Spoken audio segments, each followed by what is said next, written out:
was there. Went on down to this railroad station, going to Maine, going to Maine.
Good evening, everyone. I believe I am live. Am I live in the moment? Hi, everyone. My name is Bryanna Bradley, and I thank you all for your patience, your excitement for tonight's virtual reading of Cold Keener by Zora Neale Hurston, presented by No Exit Theater Collective and Black Shakespeare Project. No Exit Theater Collective is a group of collective artists from the pandemic time, creating a space for artists to experiment, try new things with their craft. Black Shakespeare Project is a collective of Black creative individuals creating pedagogy around surrounding and creating work, staging, and teachings about Shakespeare, the Black body in Shakespeare. My name is Bryanna. She, her, hers are my pronouns.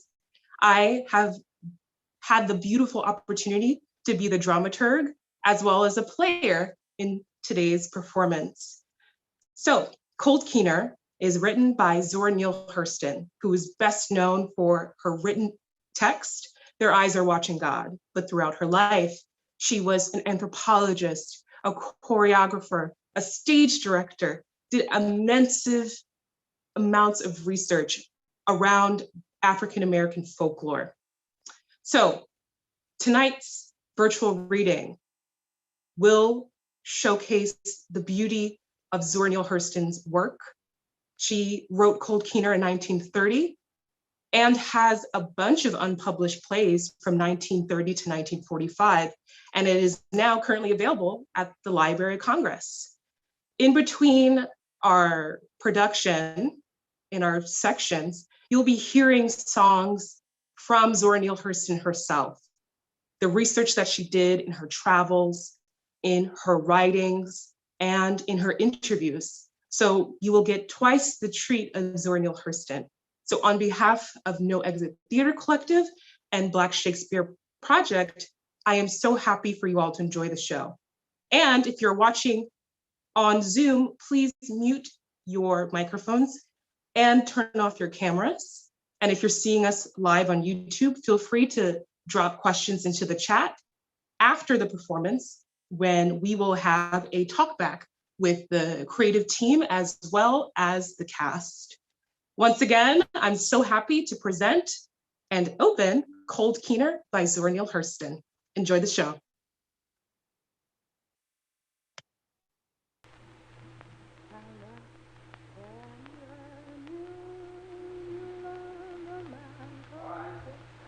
This song I'm going to sing is a line and rhythm, and I'm going to call it Mule on the Mount, though you can start with any verse you want and give it a name. And it's the most widely distributed work song in the United States. And it has innumerable verses and whatnot about everything under the sun. And it's a line and rhythm, though they sometimes sing it just sitting around the jook houses and doing any kind of work at all, chopping wood and in the lumber camps and everywhere you find this song. Nowhere you can't find parts of this song, Mule on the Mount. Well, is it a consistent song as you hear it all over? The tune is consistent, but the verses, you know, how things, every locality you find some new verses everywhere. I mean, does it have the same core of verses? I mean, does it have Mule on the Mount wherever you hear it? Well, there's some place I haven't heard that same verse, Mule on the Mount, but there's no place that I don't hear some of the same verses. Yes. All right. You sing it? Where did you learn this particular way that you can sing? Well, I heard the first verses I got in my native village of Eatonville, Florida, from George Thomas. And is this one version that you're going to sing? I'm going to sing, I guess, all the tune is the same. I'm going to sing verses from a whole lots of places. Captain got a mule, mule on the mount, call him Jerry. Captain got a mule, mule on the mount, call him Jerry. Gonna ride him down, Lord, Lord, I'm ride him down. I got a woman, she shake like jelly all over. I got a woman, she shake like jelly all over. Her hips so broad, Lord, Lord, her hips so broad.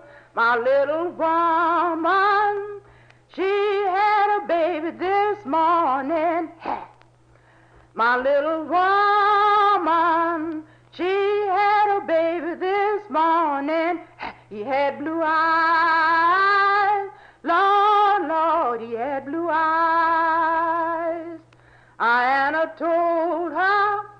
must be the hellfire captain. Anna told her, must be the hellfire captain. Ha, he had blue eyes. Lord, Lord, he had blue eyes. Don't you hear them?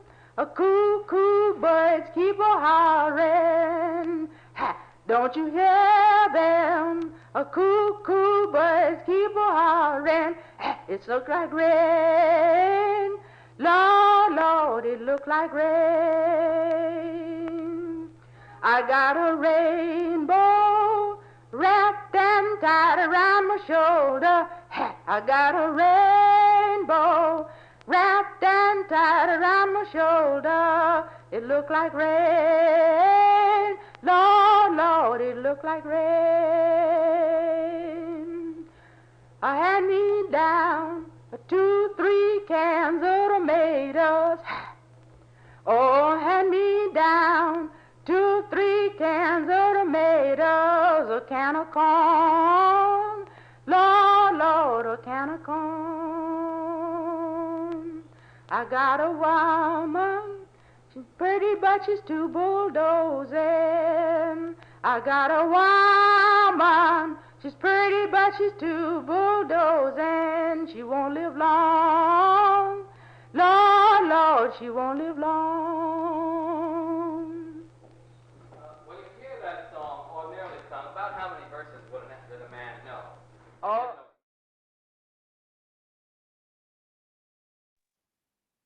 A point on the Alabama-Georgia state line. A gas station called the State Line Filling Station.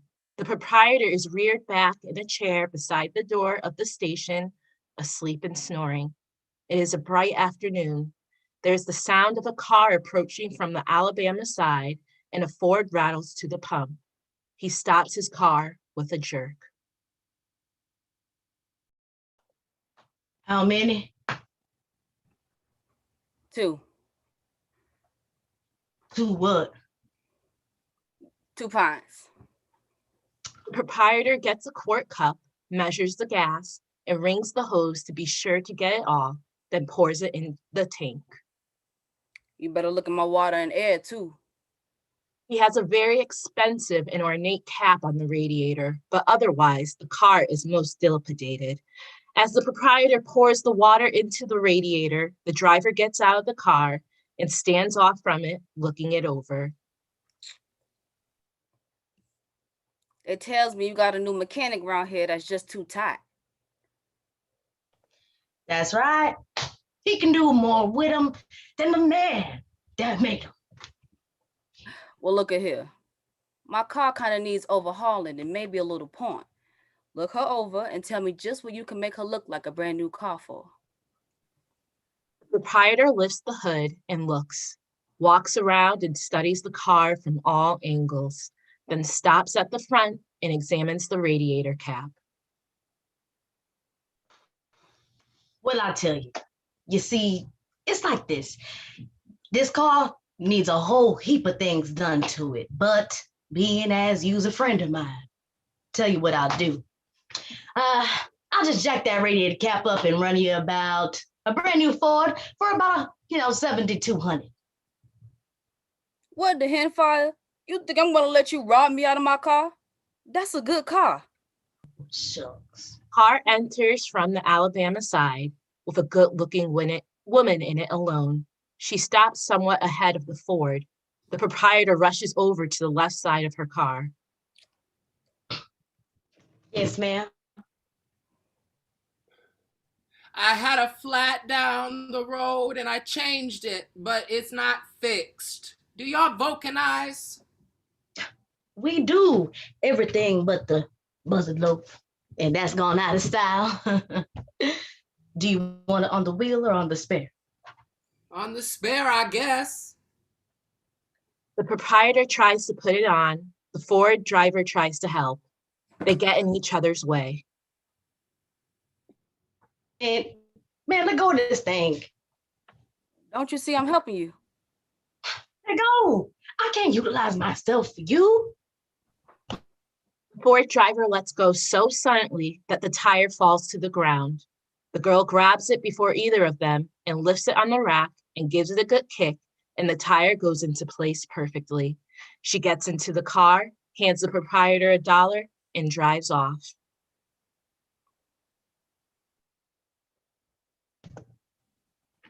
That's a tight little piece of pig meat. Damn, if I don't believe I'll go to Georgia. She ain't no pig meat. That's a married woman. You know her? Nope, never seen her before. Well, how can you tell she's married? Didn't you see that kick? A woman that can cook like that done had some men to practice on. Enter from Georgia's side, a man driving a Chevrolet, old and battered. What's yours? Make it a gallon, going way over in Alabama. Hello, stranger. How's Alabama? Just fine. Couldn't be no better. How's you Georgia folks starving? Starving? Who ever heard tell of anybody starving in Georgia? People so fat in Georgia, till I expect Gabriel gonna have to knock us in the heat on Judgment Day so we could get along with the rest. He might have to knock some of them Georgia crackers in the head. But you niggas are already be ready and waiting for the trumpet.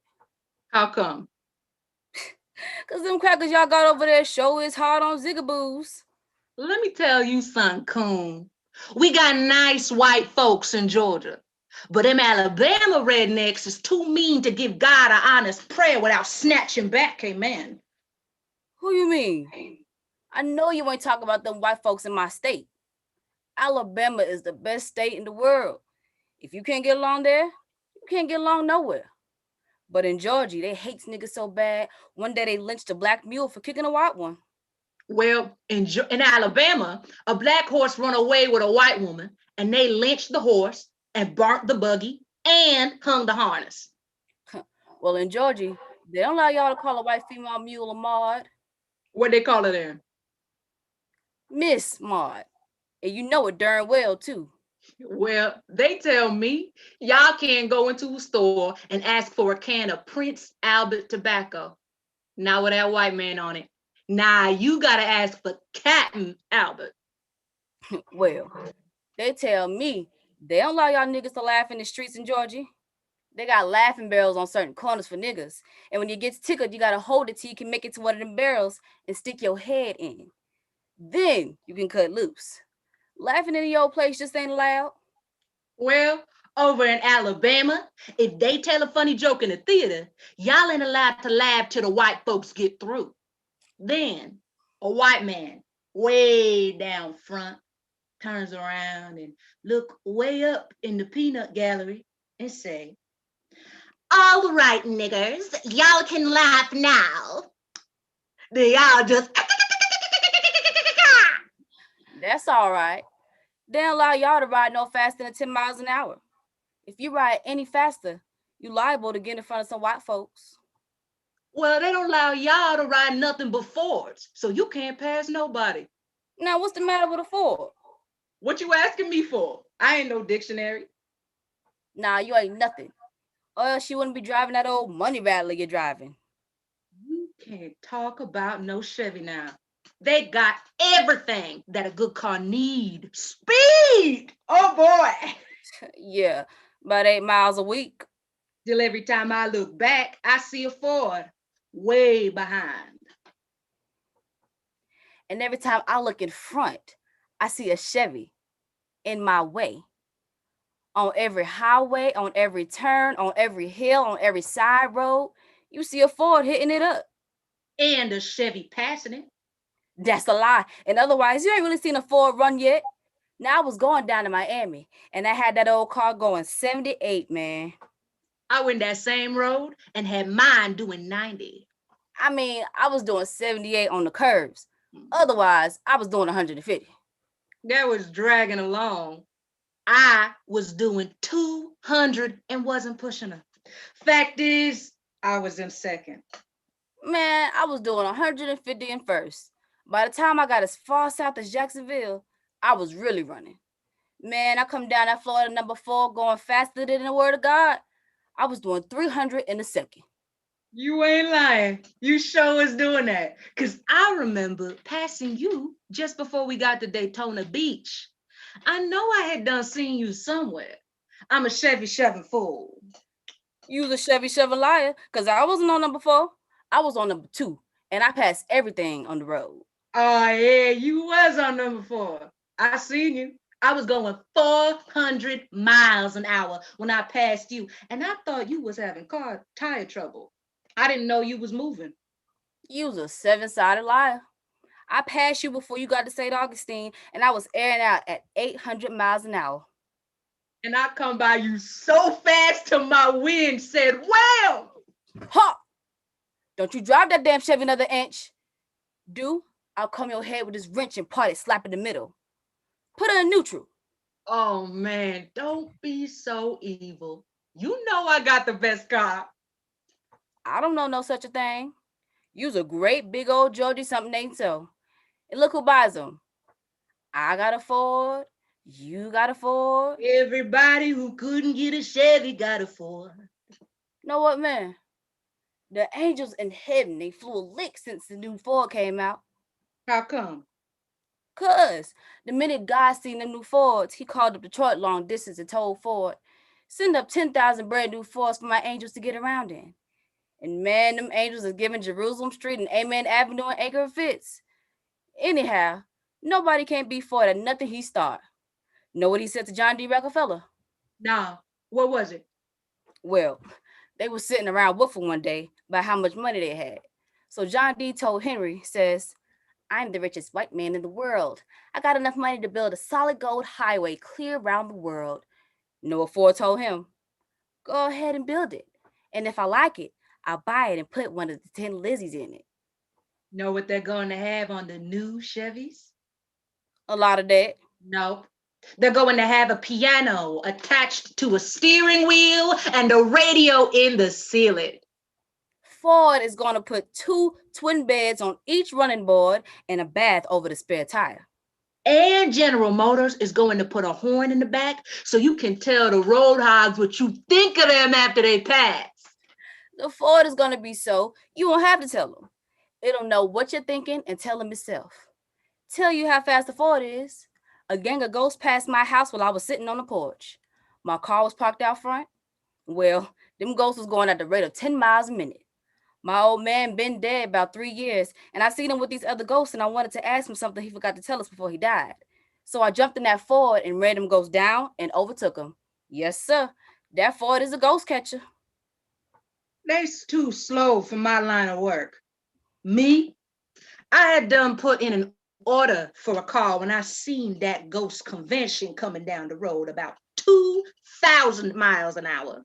So I run to the Chevy factory and I says, got my car ready? Mr. Sloan told me no, but he was working on it. I says, hurry up. I got to make it to the Hawk convention before they assemble. And they's on the way right now. Mr. Sloan molded me a motor and put it together and equipped her. And I throwed in some gas and oil and let that ghost parade into Diddy Wah Diddy. That's right. Stand there with your mouth looking like a hole in the ground and lie like the cross ties from New York to Key West. That ain't no lie. That's the truth, man. And the gear shift and everything is going to be solid silver. The new Chevys will be solid gold with diamond wheels.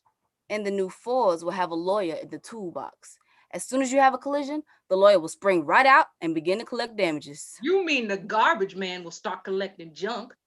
Otherwise, the new Chevys can't have no collision. How come?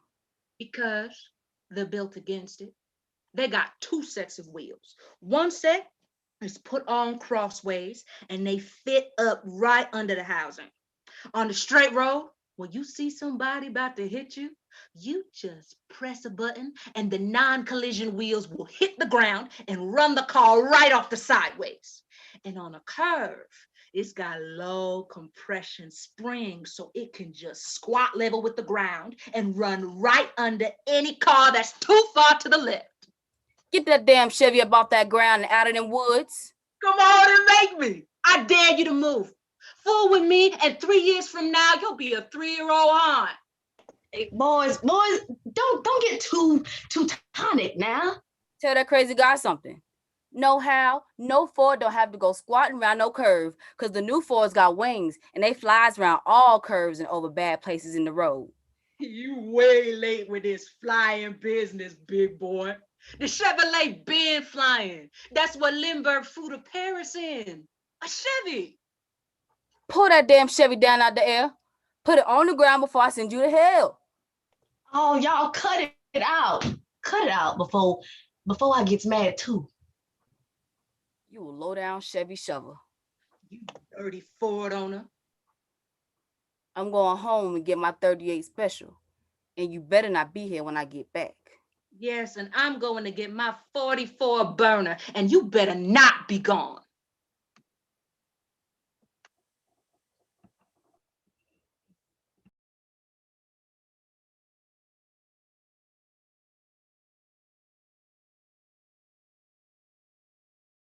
Game that has evidently come from Africa. Dr. Herskovitz says that he saw the background of it in West Africa, of the crow. The crow in some ways seems to be sacred in Africa. But what they're talking about is what we know in United States is a buzzard. And the buzzard comes to get something to eat, and they are talking about it, and they dance it. And one person gets in the center and imitates the buzzard. And they say, and the rest of them form the background. Oh, my mama, come see that crow, see how he flies. Oh, mama, come see that crow, see how he flies. This crow gonna fly tonight, see how he flies. This crow gonna fly tonight, see how he flies. Oh, my mama, come see that crow, see how he flies. Oh, my mama, come see that crow, see how he flies. This crow gonna fly tonight, see how he flies. This crow gonna fly tonight, see how he flies. Oh, my mama, come see that crow, caw. Oh, mama, come see that crow, caw. Oh, my mama, come see that crow, see how.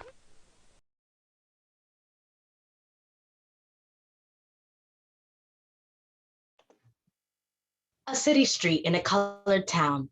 There we find a cheap restaurant with a crude sign on which is written The Grease Spot, a cheap pool hall called The 8 Rock, and a dingy rooming house, The Shimmy Shack. Adam and Eve on a raft, wreck 'em, clean up the kitchen for one. Let one come grunting, one come switching, snatch 'em from the rear. Now I'm going to show you some of Blue Baby's stuff. Oh, shut up. You're trying to show your grandma how to milk ducks. Shoot.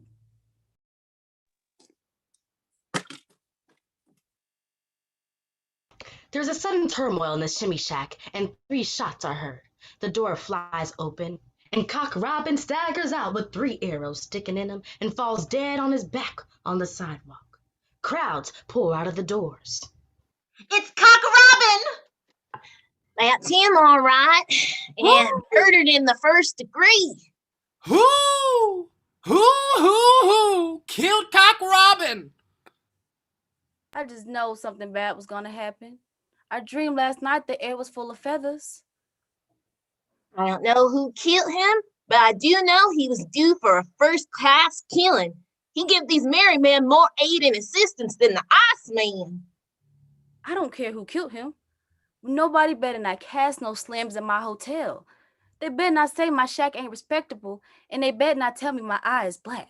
Hey, Sister Blackbird, let's squat that rabbit and jump another one. What we wants to know is who killed Cock Robin? The sparrow with my bow and arrow. I killed Cock Robin. Who wants to know? Of course, we don't care nothing about you killing him, Brother Sparrow. What we wants to know is how come? Well, I'll tell you. When me and my wife first started to nesting, she ain't never laid nothing but plain white eggs. But since Cock Robin been hanging around our place, every time I go out on a worm hunt, when I come back, she done laid another blue egg. Now, you done got me to scratching where I don't itch, come to think of it. I done seen 2 or 3 blue eggs in my nest. You've been complaining about my singing ever since this guy's been around here. Another thing, I ain't never brought home nothing but worms. Now I've been seeing a powerful lot of grasshopper bones around lately.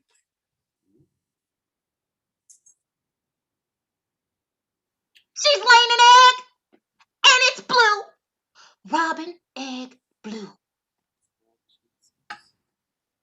Let's get this killing straight. Brother Sparrow say he killed him for just causes? Huh? And I don't blame him. When they get so they can lay more eggs in my nest than I can, there's going to be some changes made.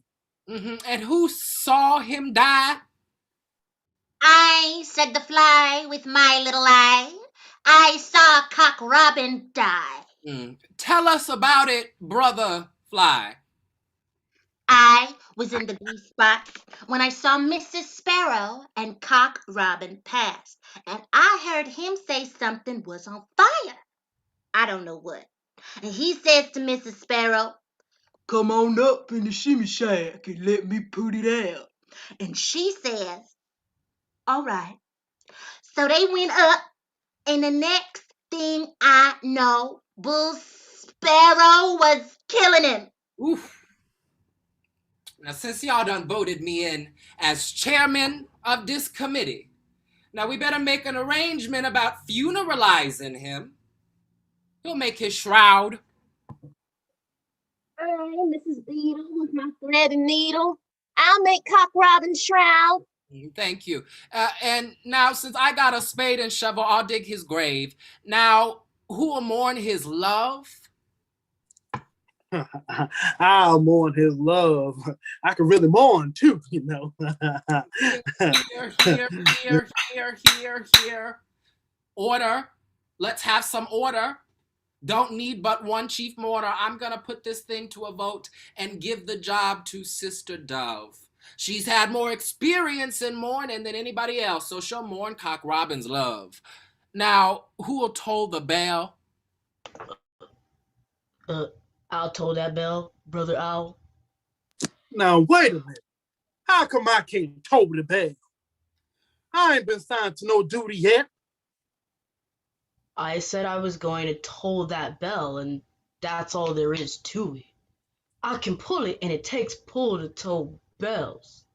Just put my name down as bell toller. Okay, now we got things ready. What hall is we going to funeralize him from? He was a great, grand, exalted ruler of the high roosting crows. We ought to conduct the funeral. He was a prime and supreme butler of the Nobel muckety beetle bugs. Turn over them arrangements to us. I know so well. We're going to have something to say over Cock Robin when he was superior, subordinate, exalted, contaminator in the personal parade and fruit flies. We, order of the night stepping owls, better take over the whole thing to keep peace. We had a member. He was a member in good standing. Everybody knows the ever-blooming blackbirds really puts him away. A heap of you folks that's whooping for this funeral don't know what to do with one when he gets it. Well, that's a good idea. Every one of you lodges parade your material, and the best one gets the funeral. Now, you crows gets the first. We're going to put Cock Robin in a bronze casket with 10 carriages and strut like this. We'll put Cock Robin in a copper casket with 18 carriages and romp like this. Mr. Chairman, we'll put them in a silver casket with 20 carriages and spread our junk like so. We'll put him in a solid gold casket with 50 carriages. We're gonna strut our stuff. We're gonna strut our stuff. Good Lord, we're gonna spread our mess. Hallelujah. I don't know who to decide on. I don't care who gets the funeral. I'm going to march in front. How come, Brother Bull? You don't belong to none of these lodges. I know it, but Brother Owl, you know very well that Bull goes in front of everything. That's the truth. Now, which one of you lodges think you can do the best job? Let the crows have him. Let the crows lead the land. The crows. These are the only ones. Whoever pays the bills can have the body. Who they gonna pay the bills? Oh. Well, brothers and sisters, since we're all here at one time, you know, Sister Speckle Hen is having a grand barbecue and fish fry down on Front Street in Bill. Why not let's have one grand consolidated, amalgamated, fraternal parade down to her place and enjoy the consequences? Who's with me? Huh? Yes. As long as I don't have to pay. No. We're all set. Turn it on, Professor, and let the bad luck happen.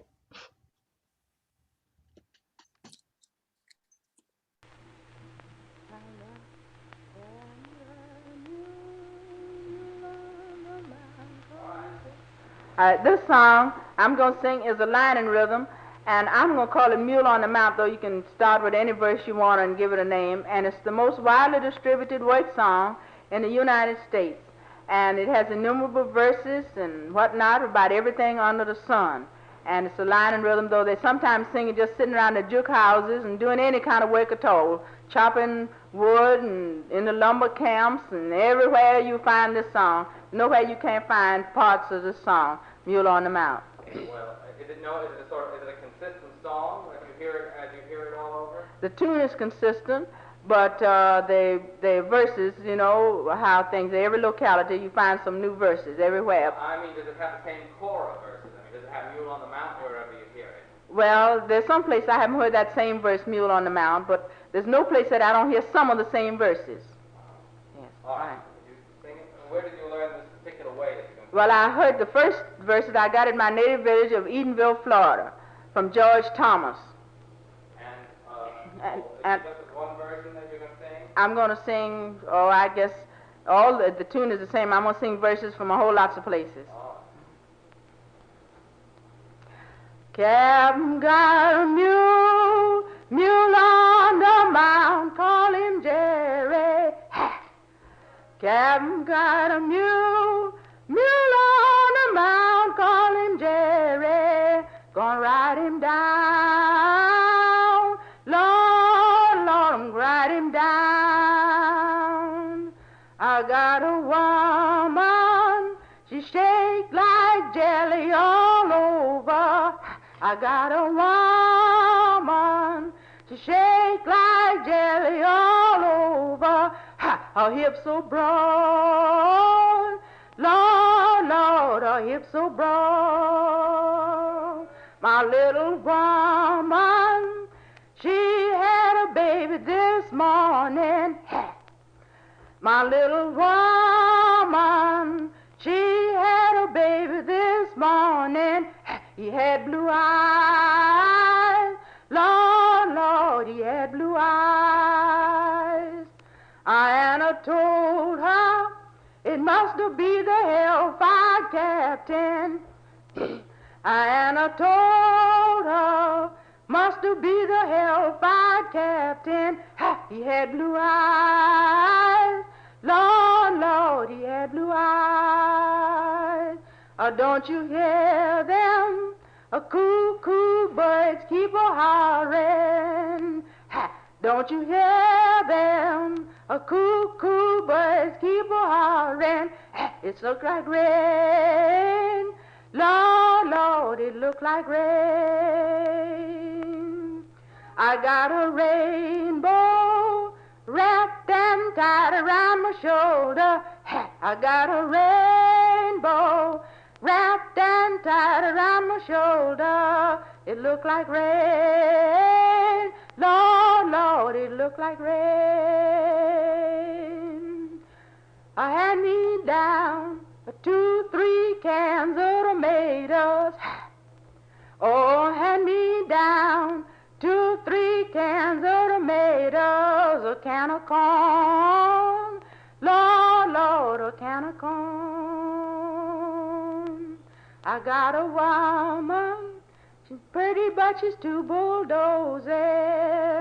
I got a woman, she's pretty but she's too bulldozing. She won't live long.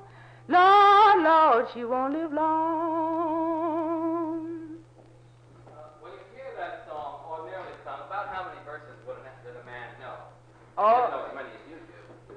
Yes, sometimes they sing 30 and 40 verses. I mean, it's one of these continuous... It's one of these things that's just grown by incremental repetition until perhaps it's the longest song in America.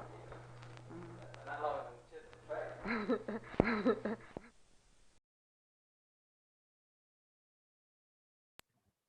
Heaven, showing the tree of life in the intersection of Hallelujah Avenue and Amen Street. The pearly gates stretch across the stage like a curtain. There's a peephole in the door. A flight of golden stairs ascend from the orchestra pit and mid-stage. Just inside the gates, St. John has jeweled a pulpit that holds the record books. At the rise, the gates are closed. A listless drone of holy can be heard, and there are sounds of crowns being cast and retrieved. There comes the sound of a mouth organ being played in a blues-mood way down the golden stair. There is a sour-faced man, neatly dressed, knocking at the gate. The peephole flies open, and St. Peter peeps out and looks doubtfully at the candidate. Well, who is it? One Charles Knowles. What do you want? I want to enter.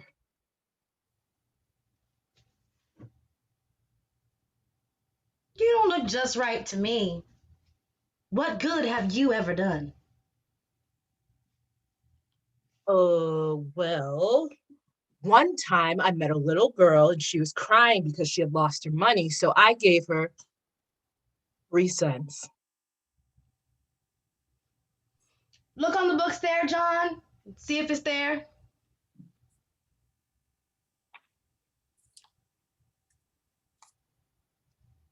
Yes, it's here. Well, what else did you ever do? One time I met a little boy crying because he had lost his money and I gave him 2 cents. See if it's there, John.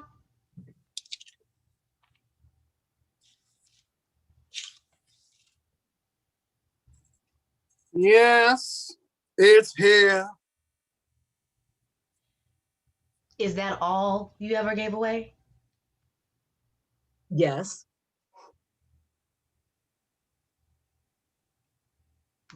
Well, you gonna let him in? No. Give him his nickel and let him go on somewhere else. He hands the man a nickel and slams shut the peephole. The man turns slowly and descends the stairs. The music of the harmonica is much nearer now.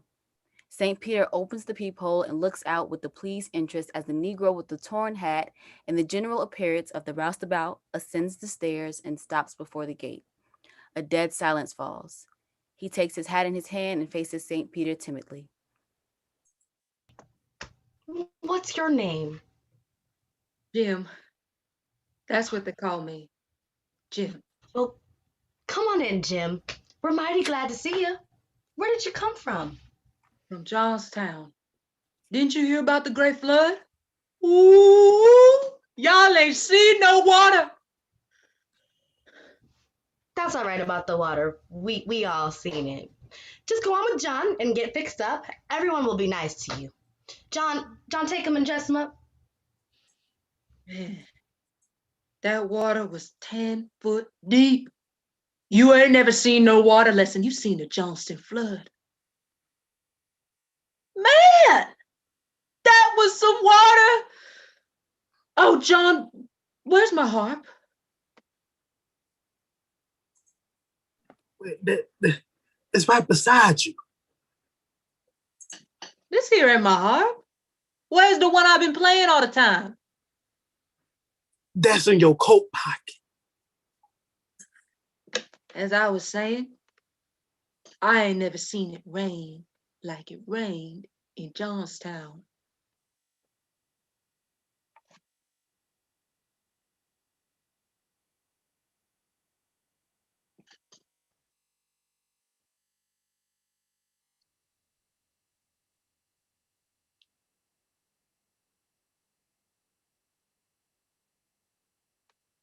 Hello, old folks. How long you been here? Oh, a long time. I just got here from the Johnston flood. Man, that was some water. Chickens floating, folks floating, horses floating, houses floating. Man, that was some water. Oh, shucks, you ain't seen no water. Say, Peter, thought you said everybody here was nice and sociable. See how that old man treated me when I was trying to show him my manners and politeness by telling him about the flood? You can't tell that man about no flood. That's Noah. You know the ark. That's all right, Jim. You'll know better next time. Come on, let's play some more. Never mind. I wants to fly some. You can't fly till they tell you. Oh, yes, I can too. They my wings, ain't they? Y'all just like color folks. Let them be around the place a while and then tries to boss the job. Now, where are you going? I'm going to climb up on some high tower of elevation and fly all over heaven. You better wait. You're gonna break up something and they'll sure take your wings off, and Lord knows when I'll get you anymore. Aw, y'all just jealous. Done got too old on the job. I'm going to try my wings. There was a series of tremendous crashes, and John and Peter rushed off stage and returned with Jim, very mussed up. They lead him solemnly to the same seat and snatch off his wings and seat him. Frowning disapprovingly upon him all the while, they return to their posts as Jim sits quiet for a moment. I told you was gonna get yourself into all kinds of trouble flying so fast. Oh, I don't care. Yeah, and now you ain't got no wings no more either. I don't care. I was a flying fool when I had them. I heard Harlem effect down on the East Coast. Who did you hear it from, Bryan? I don't remember. I was in a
We're experiencing just some technical troubles really quickly. Everybody just please hold. We'll be right back in just a moment.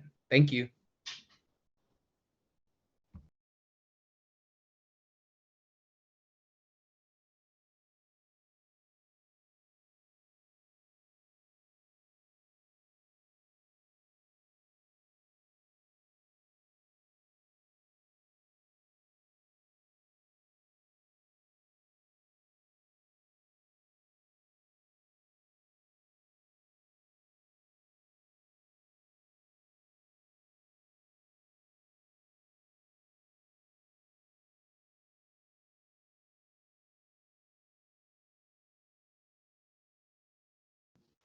Thank you for your patience, and now we'll be taking it from the top of Lenox Avenue.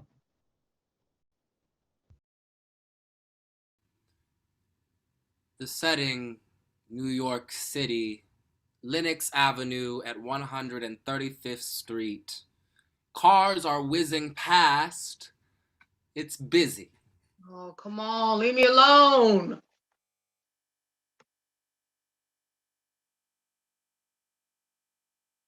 Oh, go bag your head, woman. You ain't got nothing to do with me. It ain't none of your business where I been. I'm your wife, ain't I? I reckon I got something to say about you bugabooing around town all night. Nah, you ain't. God gives every man a lovable chance, and if he don't take it, that's his hard luck. But I'm telling you straight, the world ain't going to owe me nothing but a hole in the ground when I die. You, big old evil mule, you so evil. One drop of your spit would poison all the fish in the ocean. Yeah. Hold on, I ain't through with you yet. You might as well be through. I'm through with you. I got a brand new costume that you don't fit. And I'm playing a brand new game and you ain't in it. Bye-bye, mama. You can't snore in my ear no more. Don't put that lie out, Papa. You ain't near through with me. Woman, I'm just too through. You give me the close-up cramps every time I look at you. Brother, don't hang that nasty washout in my backyard. You ain't through with me, and I know it. Oh, yeah? I don't care if I never see you no more. That would be soon aplenty.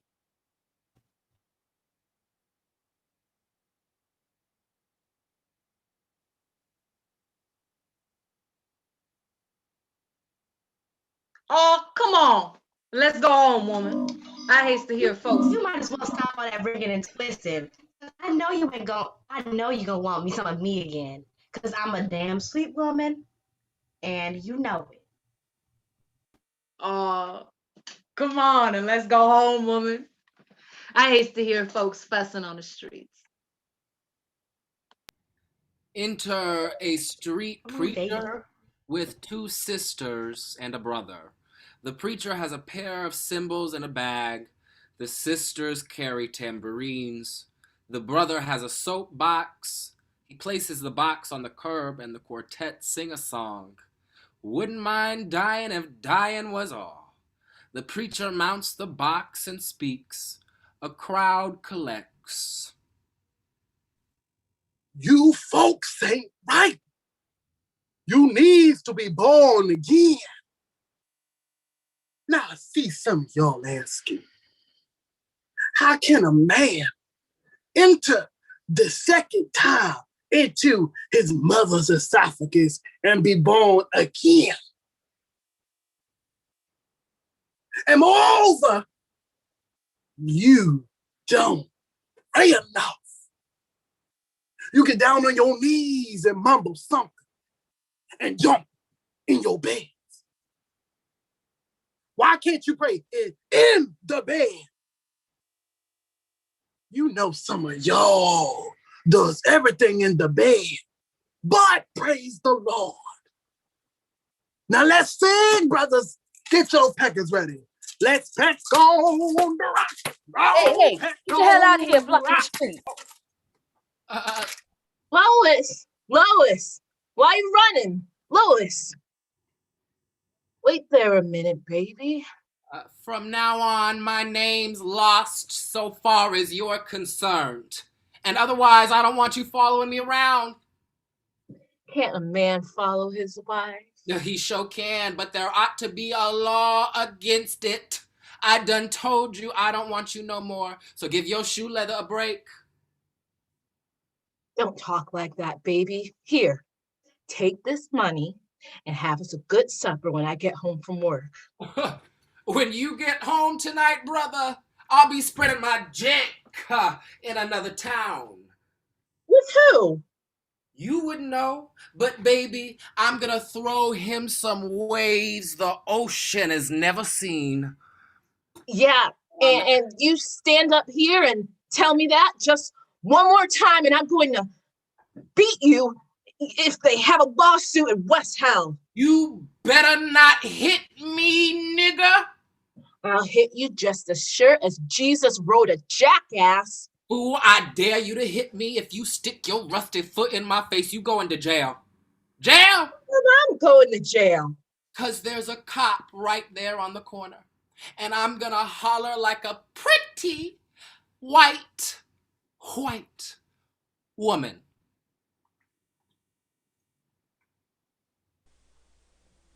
Uncle Bud is not a work song. It's a sort of social song for amusement, and it's so widely distributed. It's growing all the time by incremental repetition, and it is known all over the South. No matter where you go, you can find verses of Uncle Bud.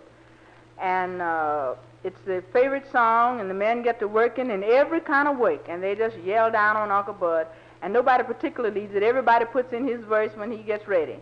And Uncle Bud grows and grows and grows. What is it sung before the respectable ladies? Never. It's one of those jook songs, and the woman that they sing Uncle Bud in front of is a jook woman. And of course, you heard it from women. Yes, I heard it from women. Yes. Uncle Bud's a man like this. He can't get a woman, gonna use his fist. Uncle Bud, Uncle Bud, Uncle Bud, Uncle Bud, Uncle Bud. Oh, I'm going to town, gonna hurry back. Uncle Bud's got something I sure do like. Uncle Bud, Uncle Bud, Uncle Bud, Uncle Bud, Uncle Bud. Oh, little cat, big cat, a little bit of kitten, gonna whoop their tails if they don't stop shitting. Uncle Bud, Uncle Bud, Uncle Bud, Uncle Bud, Uncle Bud. Uncle Bud's got corn that sure needs shucking. Uncle Bud's got gals that sure needs backing. Uncle Bud, Uncle Bud, Uncle Bud, Uncle Bud, Uncle Bud. Uncle Bud's got gals that got no hairs. Uncle Bud's got cotton, ain't got no squares. Uncle Bud, Uncle Bud, Uncle Bud, Uncle Bud, Uncle Bud. Oh, 'tain't no use in you raising sand. You got to take that turd off of Grandpa's land. Uncle Bud, Uncle Bud, Uncle Bud, Uncle Bud, Uncle Bud. Oh, who in the hell, the goddamn nation, shit this turd on Pa's plantation? Uncle Bud, Uncle Bud, Uncle Bud, Uncle Bud, Uncle Bud. Oh, little cat, big cat, playing in the sand. Little cat fought like a natural man. Uncle Bud, Uncle Bud, Uncle Bud, Uncle Bud, Uncle Bud. Uncle Bud's a man in full. His nuts hang down like a Georgia bull. Uncle Bud, Uncle Bud, Uncle Bud, Uncle Bud, Uncle Bud. Uncle Bud's got gals as long and tall, and the rock fair men from wall to wall. Uncle Bud, Uncle Bud, Uncle Bud, Uncle Bud, Uncle Bud. Uncle Bud got gals long and tall, and the rock their hips like a cannonball. Uncle Bud, Uncle Bud, Uncle Bud, Uncle Bud, Uncle Bud. Right off, I know some more verses, but right off, I don't recall them. I think that's a very valuable contribution to scientific recording.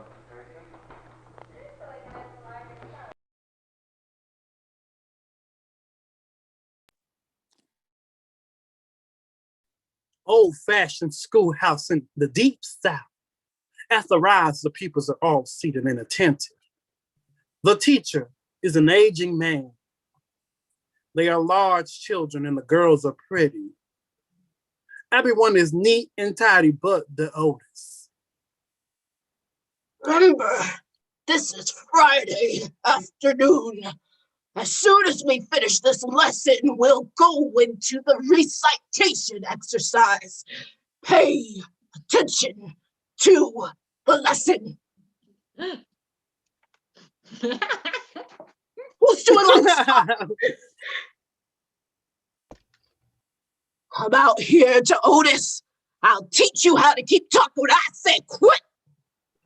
Oh, it wasn't me talking. Come out here, sir. Everybody is talking but me. Come on out here.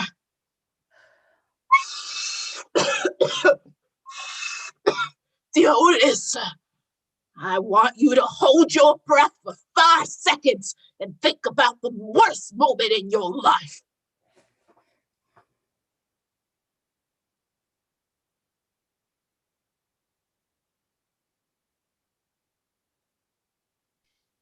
Several of the pupils make faces at him, and he makes faces back. His back is towards the platform, but the teacher can see the faces the others are making. What are you making faces at these girls for? Oh, come on back, Otis. It wasn't me talking. Come on back, Otis. Now see, can't you behave yourself? What is it, Nellie? May I be excused, please? Yes, dear, you may go.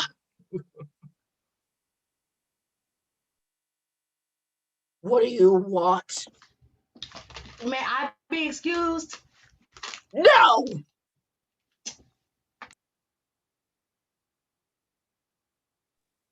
The girl sitting in the front seat puts her foot on top of the desk.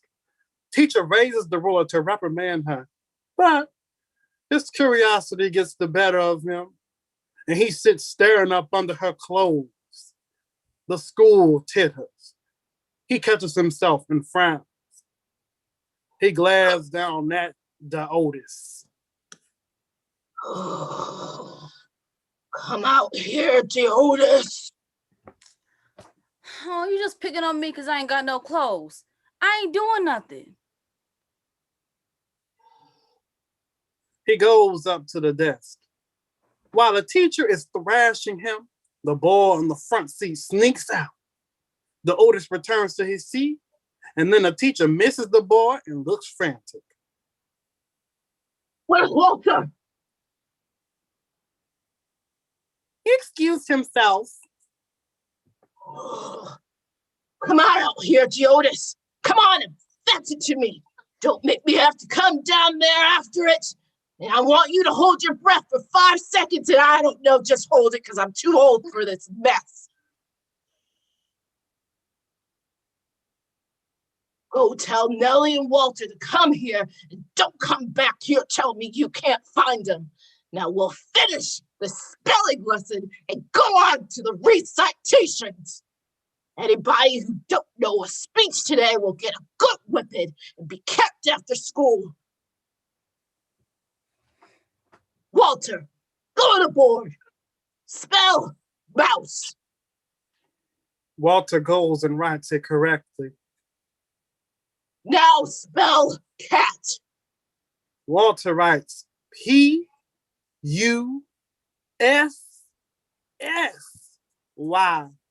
The teacher gets very angry. I didn't ask you what kind of cat. Where's your mind anyhow? Come on out here, Otis. What I got to do with it? Come out here to Otis. Now we'll have a regular Friday afternoon exercise. Begin at the front seats and go back.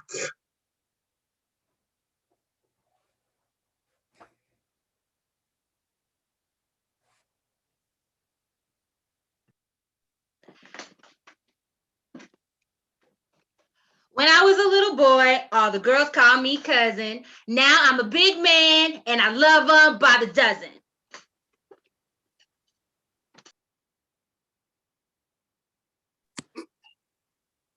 Raccoon up the cinnamon tree, possum on the ground. Raccoon, shake up the cinnamon tree, possum, pass 'em round.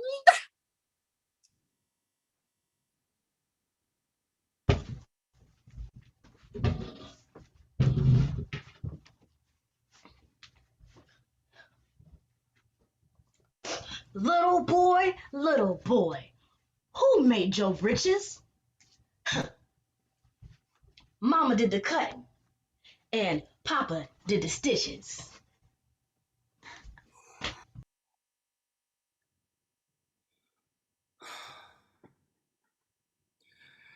I come from haunts of coot and hern. I make a sudden sally and sparkle out among the fern to bicker down the valley. I slip, I slide, I gloom, I glance among my skinning swallows. I make the fretted sunbeams dance above my shimmering shallows. She vainly tries to remember more, but after 2 or 3 false starts and much head and leg scratching, she retires weeping. All the rest say, I didn't learn none, or I forgot mine, or some done said mine, to one boy on the next to the last seat.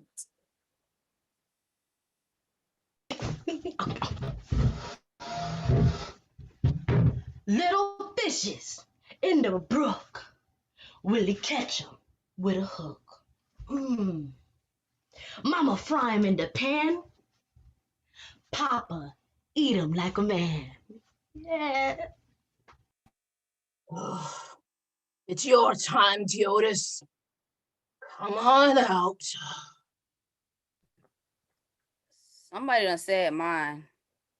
Well, you better say somebody else's or getting real good killed and stay after school. I believe I know one, sir. I found one. Come on up here. He ascends the platform but does not back. He puts one hand on his hip. Oh, this is the house that Jack built. Oh, this is the malt that lay in the house that Jack built. This is the rat that ate the malt that lay in the house that Jack built. Oh, this is the cat that killed the rat that ate the malt that lay in the house that Jack built. Oh, this is the dog that worried the cat that killed the rat that ate the malt that lay in the house that Jack built. This is the cow with the crumpled horn that tossed the dog that worried the cat that killed the rat that ate the malt that lay in the house that Jack built. Ah, this is the maiden all forlorn that milked the cow with the crumpled horn that tossed the dog that worried the cat that killed the rat that ate the malt that lay in the house that Jack built. This is the man all tattered and torn and kissed the maiden all forlorn that milked the cow with the crumpled horn that tossed the dog that worried the cat that killed the rat that ate the malt that lay in the house that Jack built. Ah, this is the priest all shaven and shorn, or married the man all tattered and torn that kissed the maiden all forlorn that milked the cow with the crumpled horn that tossed the dog that worried the cat that killed the rat that ate the malt that lay in the house that Jack built. Ha! This is the cock that crowed in the morn that woke up the priest all shaven and shorn that married the man all tattered and torn and kissed the maiden all forlorn that milked the cow with the crumpled horn that tossed the dog that worried the cat that killed the rat that ate the malt that lay in the house that Jack built.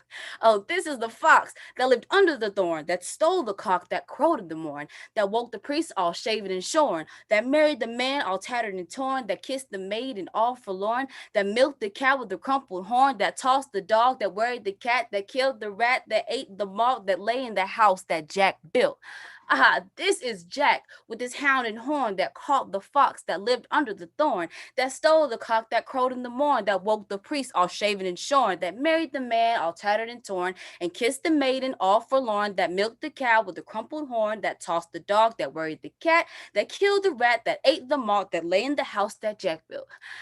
This is the horse with the beautiful form that carried Jack with his hound and horn, that caught the fox that lived in the thorn, that stole the cock that crowed in the morn, that woke the priest all shaven and shorn, that married the man all tattered and torn, that kissed the maiden all forlorn, that milked the cow with the crumpled horn, that tossed the dog, that worried the cat, that killed the rat, that ate the malt, that lay in the house that Jack built. Mama don't want no peas. Mama don't want no peas, no rice is a song from Nassau, the Bahamas Islands. They're great song makers, and their tunes are decidedly more African than the ones made by the Negroes in America. They make songs so rapidly, they say, anything you do, we put you in sing. And in a few hours, they have a song about it. And Mama don't want no peas, no rice is about a woman that wanted to stay drunk all the time, and her husband is really complaining about it. He's explaining to the neighbors what's the matter with his wife and why they don't get along better. Mama don't want no peas, no rice, no coconut oil, no coconut oil. Mama don't want no peas, no rice, no coconut oil, no coconut oil. Mama don't want no peas, no rice, no coconut oil. All she wants is whiskey, brandy all the time. Make up my bed last night over the wall, over the wall. Make up my bed last night over the wall, over the wall. Make up my bed last night over the wall. All she wants is whiskey, brandy all the time. Mama don't feel so very good across the chest, across the chest. Oh, Mama don't feel so very good across the chest. Mama don't feel so very good across the chest. All she wants is whiskey, brandy all the time. Oh, Mama, she went to bed last night feeling cold, feeling cold. Mama, she went to bed last night feeling cold, feeling cold. Mama, she went to bed last night feeling cold. All she wants is whiskey, brandy all the time. Oh, Mama, don't drink no gin because it causes sin, it causes sin. Oh, Mama, don't drink no gin because it causes sin, it causes sin. Mama, don't drink no gin because it causes sin. All she wants is whiskey, brandy all the time. Oh, Mama, she said to Papa, he is getting old, he's getting old. Mama, she said to Papa, he is getting old, getting old. Mama, she said to Papa, he is getting old. All she wants is whiskey, brandy all the time. So Mama don't want no peas, no rice, no coconut oil, no coconut oil. Oh, Mama don't want no peas, no rice, no coconut oil, no coconut oil. Mama don't want no peas, no rice, no coconut oil. All she wants is whiskey, brandy all the time. When do they sing a song like that? They sing it at their dances, the jumping dances, the fire dances, and whatnot.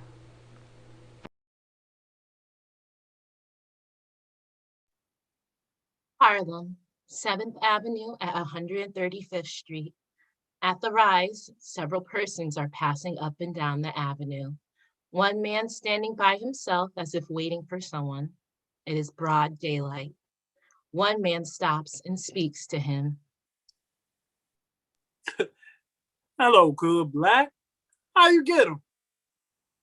Got the town by the tail, man. How they treating you? Man, I got this town so scared of me till the buildings lean back when I go down the street. But you looking kind of Pentecostal to me. Brother, what's the matter? Joe Wiley told me to meet him here at 1 o'clock, and here it is after 2. I hate to wait on anybody, even myself. Here he comes now. See you later. Joe Wiley enters with a cablegram in his hand, very jovial. I bet you done run hot. Woo! I can smell the smoke. Nigga Bitty, where you been all this time? Got me out here cropping grass like a mule. I got that just as I started to leave home. Ain't that grand? I am about to sail from the Bahamas for Africa, but I would like to see you again before I go. I am sending you my flagship, the Bellamina, to bring you and your friends out. Signed, the Emperor Jones. Say that sort of the mustard. Let's go. When will the boat be here? Arrives tonight. Sails for Nassau tomorrow. Excuse me while I take a creep. I'm going to shake hands with Emperor Jones.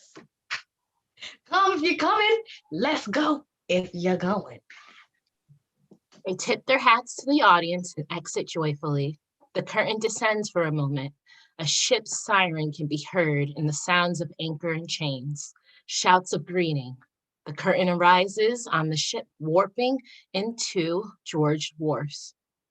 In the Bahamas, Joe and Good Black are standing on the deck as the boat comes in. The Emperor Jones in all his glory is standing on the wharf, surrounded by a group of his nobles and ladies. He is making a speech.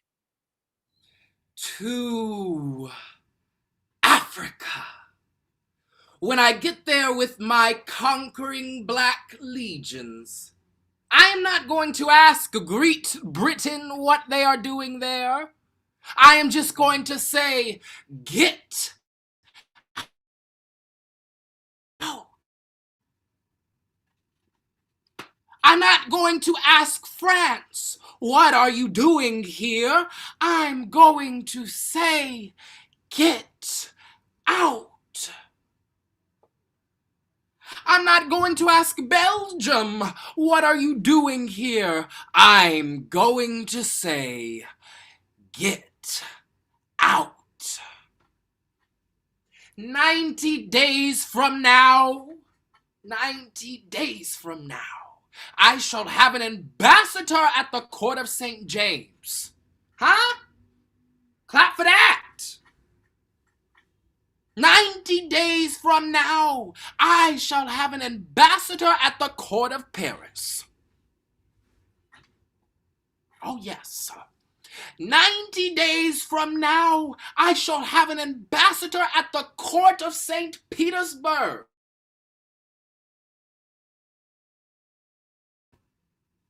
"90 days from now, I shall have an ambassador at the court of Moscow. And 90 days from now, I shall have a black house side by side with the White House in Washington. Huh? Clap for that.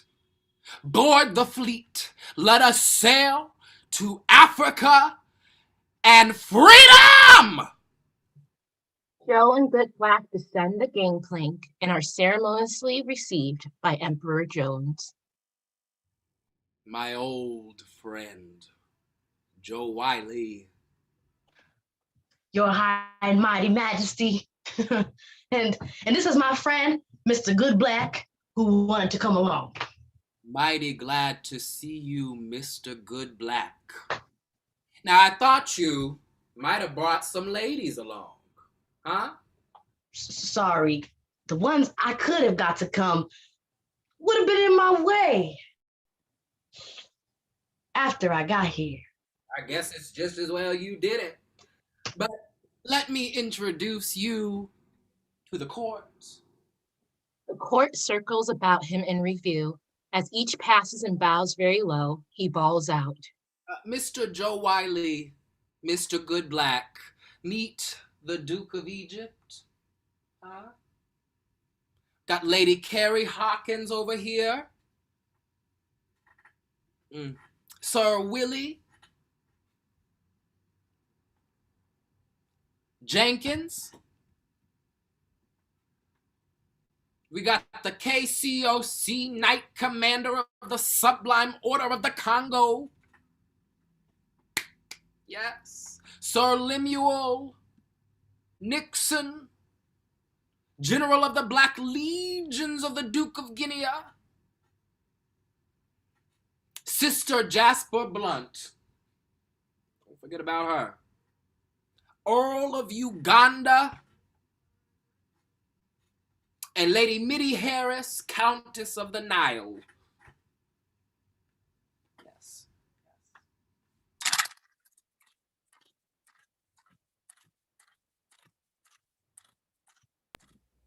Y'all hear that, Joe? What's that? The John Canoe Parade in your honor. Gee, that's swell. Can I get in it? Or is it just private? Save it for tonight. This is going to be tight. When night comes, we are holding a fire dance to celebrate your coming. And my departure for Africa, with my conquering Black legions.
Please give it up for our amazing cast.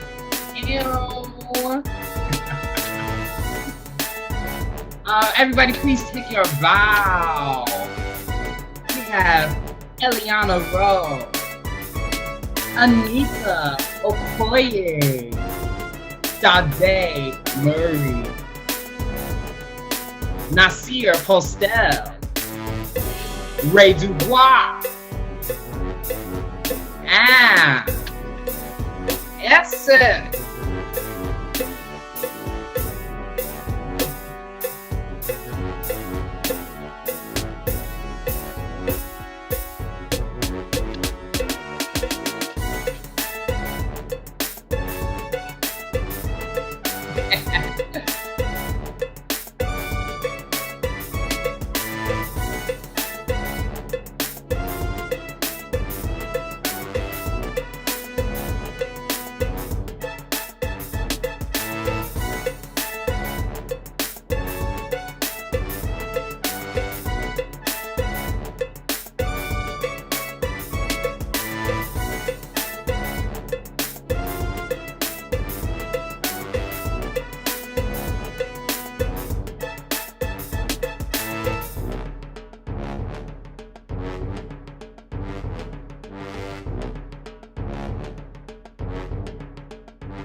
Thank you all so much for tuning in. We will take a brief intermission, and in 5 minutes, we'll be back for a talk back with our actors.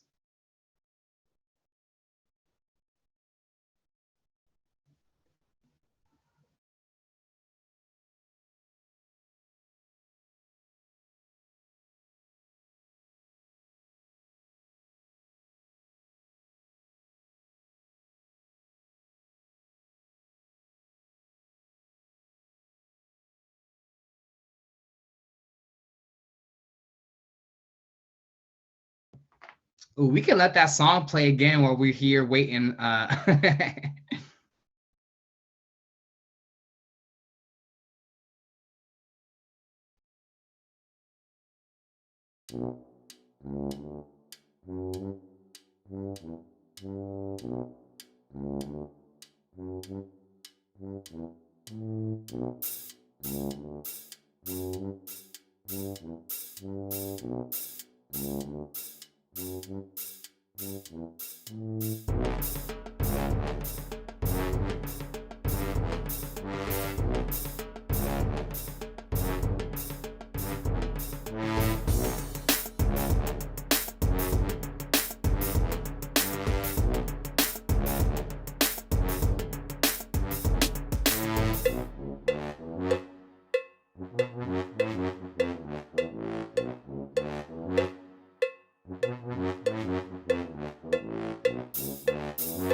While our actors are coming back into the space, I would just briefly talk. Thank you, Sarah, for taking music out. My name is Courtney, Bryan, Devon. I am so glad to be the director on this project and had a lovely, wonderful time working with this amazing group of artists. Some way, somehow, if you have any questions from the audience, you can engage with us in the comments or in the chat, wherever you're tuning in on. And those questions will make their way to us some way, somehow. And yeah, we'll take a moment and just chat with our actors. So actors, when you're ready and back, feel free to pop on in. I know that I always enjoy a nice moment of drinking some water and some rest and solace after a show. So please do whatever you need to do. Come on, Capri. I'm dead. Wow, y'all. Stunning, wonderful work. Again, on behalf of Black Shakespeare Project and No Exit Theater Collective, we hope you really enjoyed our time together. And I know that we enjoyed our time with each other. Shoot. So let's see how we can do this. Sarah or Zainab communicate with us if there are any questions or comments in the YouTube Live. Yeah. I think that, if any come up, we will see if they can send those our way in the chat. Thank you so much. I forgot that our audience isn't with us on Zoom. So I was about to say, audience, you can turn your cameras on and you can come and pop in the room with us. But, I will imagine all of your lovely faces as we sit here and talk with each other. Yeah, so really quickly, I guess while we are waiting for any questions to come in or while we get our form for how we're doing our talk back tonight, I'd love it if everybody could just introduce themselves really quickly. You can give like your name, pronouns, and a little bit about what you do, or tell us what's in your juice. Not not referencing Nasir's Capri Sun. Does anybody want to start? Should I start? Okay. I'll check in. Oh, go ahead, Sade. Hi, my name is Sade Murray. I'm here in Brooklyn right now. My pronouns are she, her. And I was supposed to say how I'm feeling, right? I'm feeling accomplished. We did it. Yay! And what would be in my juice? It would be success, baby.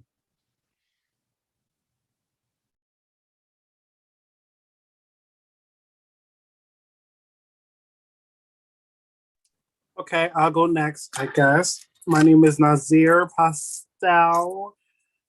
Pronouns he, she, whatever. My juice is Pacific Cooler by Capri Sun. I don't got a sponsorship yet, but if y'all know somebody, tell me so I can know somebody. Can I get an amen?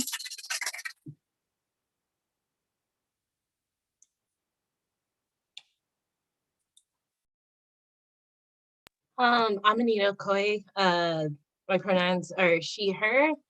Right, I worked in publishing, and right now I am freelance editing scripts, podcast scripts. And I also do a little illustration on the side. And I'm feeling good, feeling good. Great cast. It was a wonderful experience. I'm Essynce Victoria, she, hers, and I'm a singer, dancer, actor, crochet artist, photographer, videographer. I mean, you name it, I'm probably it. But I just had a really good time with you all, and thank you for allowing me to be a part of this space. Hey everybody, my name is Eliana Rowe. I'm from Albany, New York. My pronouns are she, they, and I'm feeling so smiley right now. And I'm an actor and a poet, and yes, that's me. And my juice, if I had to describe my juice right now, I would say that it is mango flavored. That's me. Hi, y'all. My name is Ray Dubois. I'm the founding artistic director of Black Shakespeare Project, which is a thing. I am a teaching artist. I am a director. I'm an actor. I am a woo-woo practitioner, walking by faith and not by sight. If I had to describe my juice, ciao.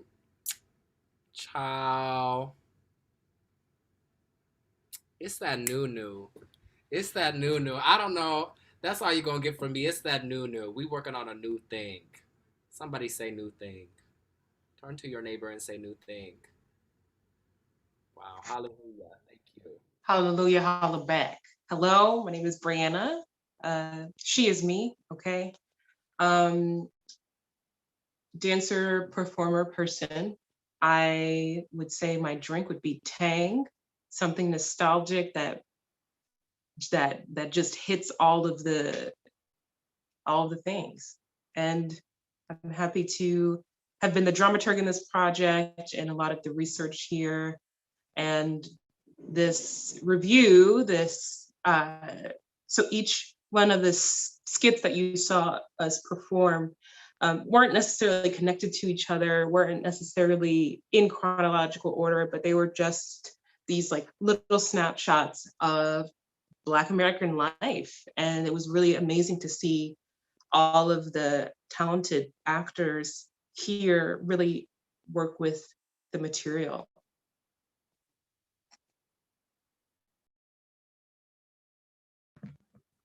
Thank y'all so much for introducing yourselves. I am Courtney Bryan Devon. Once again, I use they, them pronouns, and I am the executive director at No Exit Theater Collective. And I also am executive director at Black Shakespeare Project. And am just very delighted to, again, just be working with this amazing crop of folk. Many are friends who I've known before. Many are new friends who we are welcoming in right now to the fold. And I would love to open up some questions to everybody. So we go to many various worlds and we played many various parts. I guess the first thing that I would ask is, out of all the worlds we kind of visit in Cold Keener, which is the one that you most enjoyed living and playing in?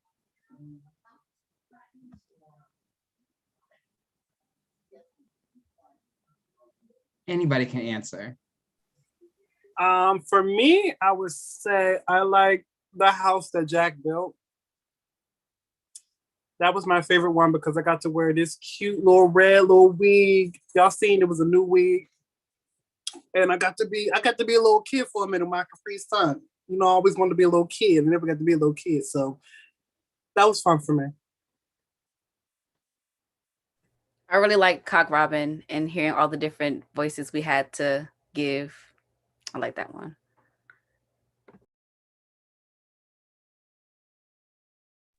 I like Cock Robin too. It felt really pulpy, like the whodunit, and then I don't know, it was just really joyful. So, and the characters were great. I also would echo Cock Robin, but I specifically have to shout out the Bahamas, because there's just something about the coonery of it all. And listen, I ain't finna sit around and pretend like my fellow light-skinned folk ain't be out here. Okay. So yeah, no, that was a fun time. I liked Emperor Jones. I liked living in the world of the filling station in the beginning. It just reminded me of listening to my uncles go back and forth and argue with themselves. So loved living and listening to that.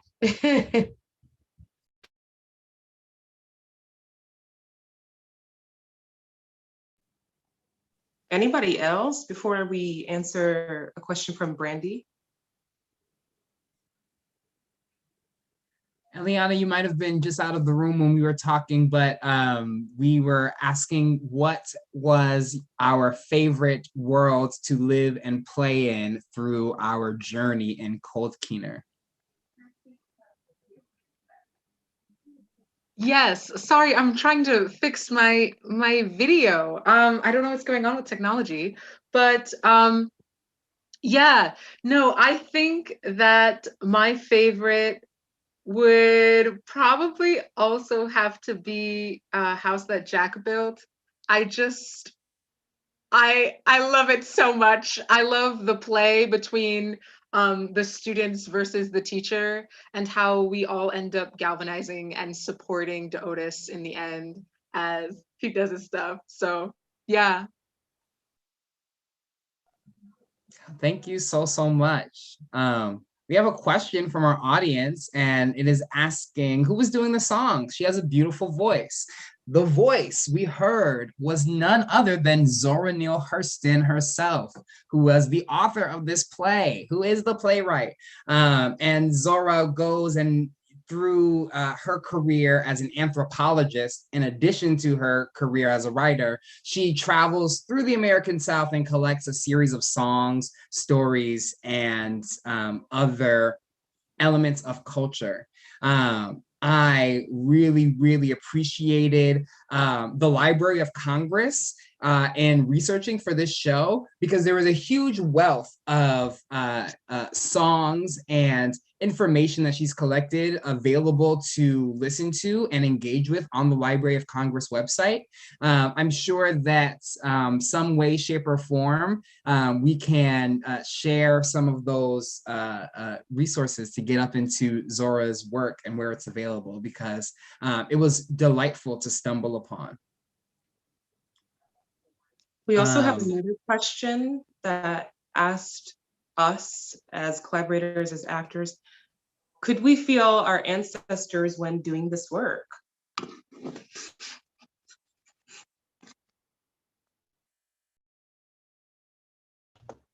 I'll go. This is Sade speaking. Definitely so. I believe this was like, it was in the 1930s, right? And my grandmother on my mom's side, I have her middle name. Love her to pieces. She was born in 1938. So I was like, oh, let me tap in, grandma. So that was super fun. And yeah, I could definitely I could feel it working and just trying to tap that in there and to see what my grandma would maybe do it if I was her age back then.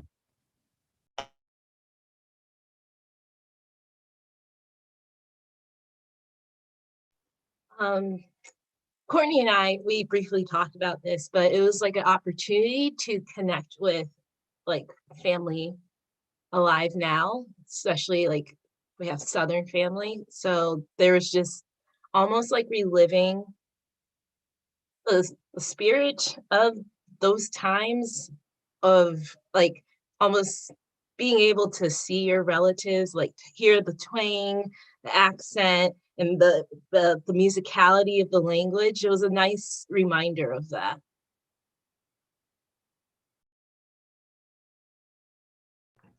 Well, I'm from the country, so my ancestors are really, really present. I felt them help me keep my accent, my country accent, because I already kind of speak like I'm from the country, but to keep it up during the play. So yes, I definitely felt the presence.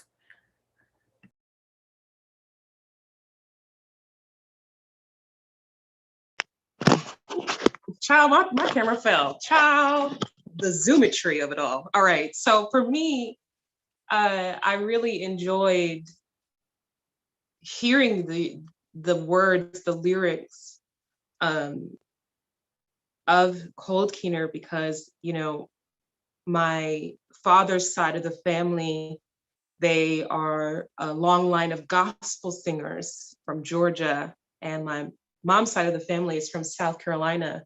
So hearing the language, the dances, the parties, all of that really reminds me and affirms and states that Black folk, that in particular Black folks who are descended from US enslavement have a culture. And there is a misconception that there is no culture, that Black people don't have a culture here. But when reading this work and as the dramaturg researching, it was so great to see this through line and to see how something like Lenox Avenue could exist in 1930, could exist in 1970, could exist today. So I totally felt ancestor, I totally felt lineage with this work.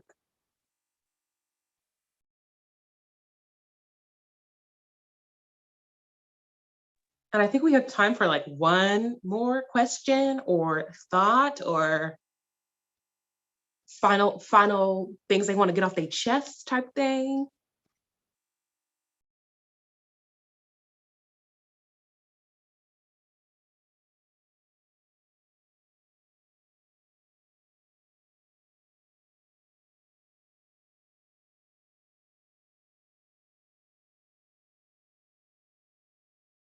If not, I would love to thank Ray and Courtney and all of the folks at No Exit Theater Collective. And I would love to thank other stuff. I'm hearing an echo. Courtney, do you want to say something? Yes, sorry, I also just popped back into the Zoom myself. But I wanted to respond to the question about ancestors coming through in this work. In embarking upon this project, I really was delighted by how familiar a lot of these voices sounded, even on the page before they were brought to life, and by all of your wonderful voices. And so I really felt connected because I was like, oh my gosh, this is how my family down south jokes with each other. This is, I hear my grandmother on this page. I hear my grandfather on this page. I hear a familiarity here that is very warm for me. And I'm saying very much that for the generations of us that have come, the generation like 2 or 3 generations after this great migration wave, there can kind of be this distance from our Southern roots or from this pathway from the South and into, if that is a pathway that our ancestry followed. So it was nice to feel connected more so than usual. I just want to read a comment that Don Stern has left for us that says, just so wonderful seeing and hearing everyone express themselves through Zora's art, and love the integration of sketching, music, and voice. We're all such vibrant and shining gifts, and thank you. I really, really appreciate that, Don. And I thank everybody who really came and supported us tonight. And I think I just have a question for everybody, because this is not the normal circumstances that we do work in. So I just want you to talk about, what was it like working in an all Black artistic environment, and what did it offer you, if anything, and what do you take away from working in this way?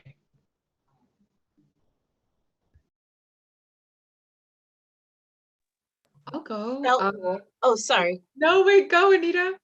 I was gonna say there's a warmth. This is actually my first time working with an all Black cast.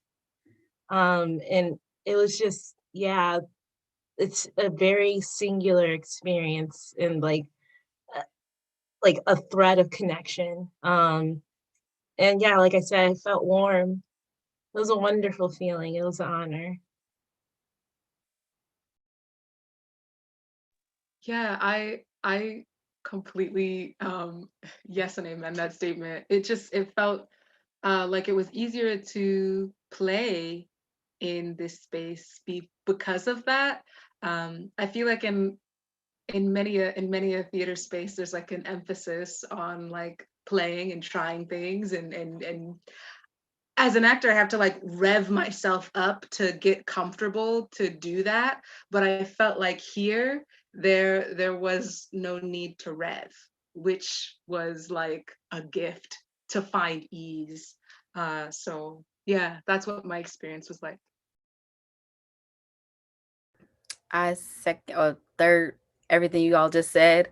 I just really enjoyed the fact that Courtney would have us do check-ins like before and after the rehearsals, just to make sure that we were centered and ready to start, ready to go. So it was a good experience.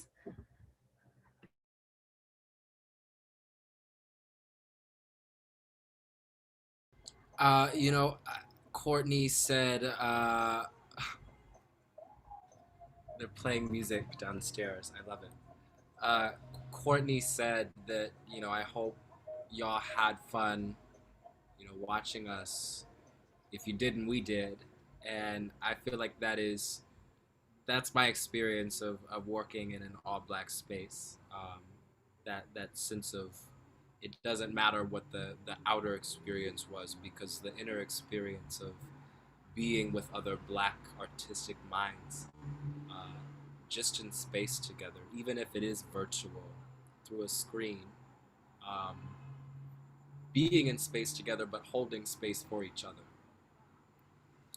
And I think that this text holds space for us in a lot of very profound ways, and so it gives us room to hold space for each other in a lot of profound ways. But the community of it all, the fellowship.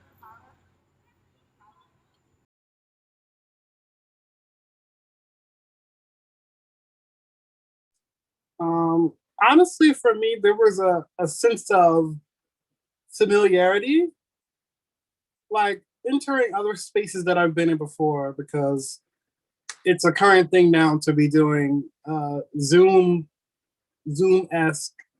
play reads and stuff, and I do it often. But with this was a special situation for me, because I got to actually have rehearsals with people and actually carry out and do a show. Whereas the other ones is we just doing the show and then bye. But on another level, I just felt like it was so easy to just come in and just do the show, as opposed to getting to know the people that you're working with, and then trying to figure out what you can say, what you can't say, who's going to be offended by what you say, who's not going to be offended. So yeah, it just felt very familiar, and felt like y'all my cousins or whatever.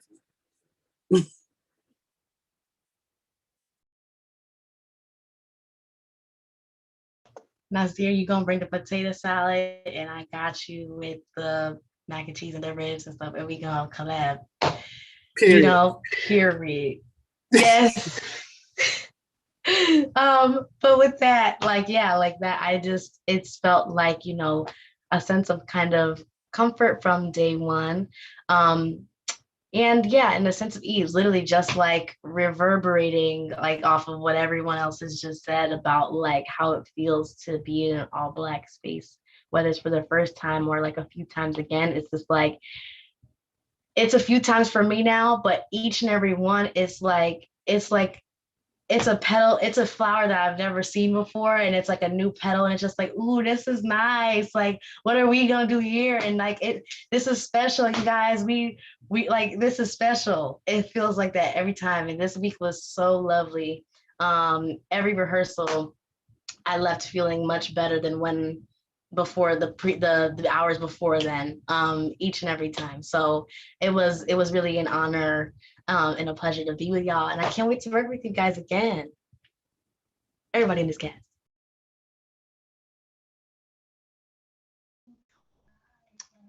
Thank y'all so much for talking and engaging.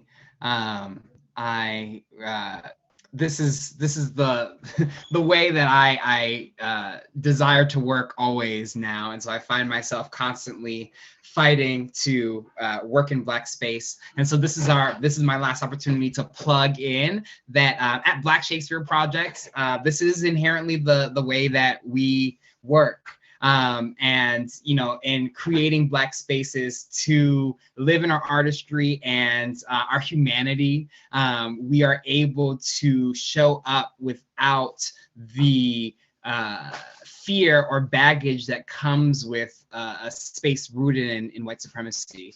And so just always love to share space with all of y'all. And I really resonate with what Ray was saying about, like, even in virtual space, the way I feel so held by all of our collective, presence and awareness and common sense of language and culture. Like, I was always so full of wonder.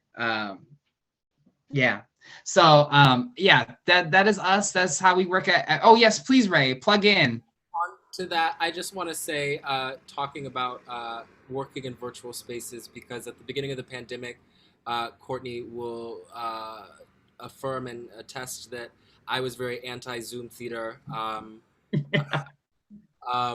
But one of the things that really sort of changed my heart was that angelic energy travels in the form of light.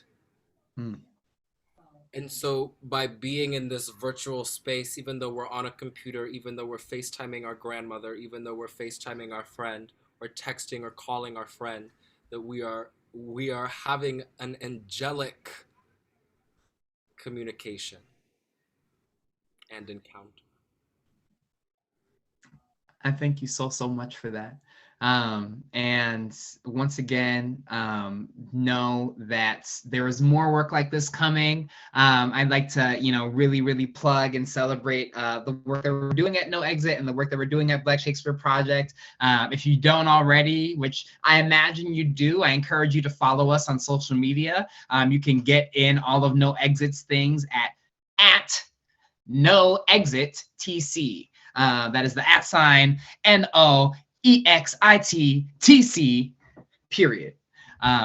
There is no period. That was just Black expression, y'all. Please be mindful. And you can find Black Shakespeare Project and all the things that we're working on at Black Shakespeare Project. That is BLACKSHA. Wow. SHAKESPEARE BLACKPROJECT, Black Shakespeare Project. And we have some exciting workshops in our education and training department coming up. And if you are a Black artist looking to work in spaces like this and in shows like this, please know that there is more to come. All of the love. Thank you so much for tuning in. Have a wonderful evening.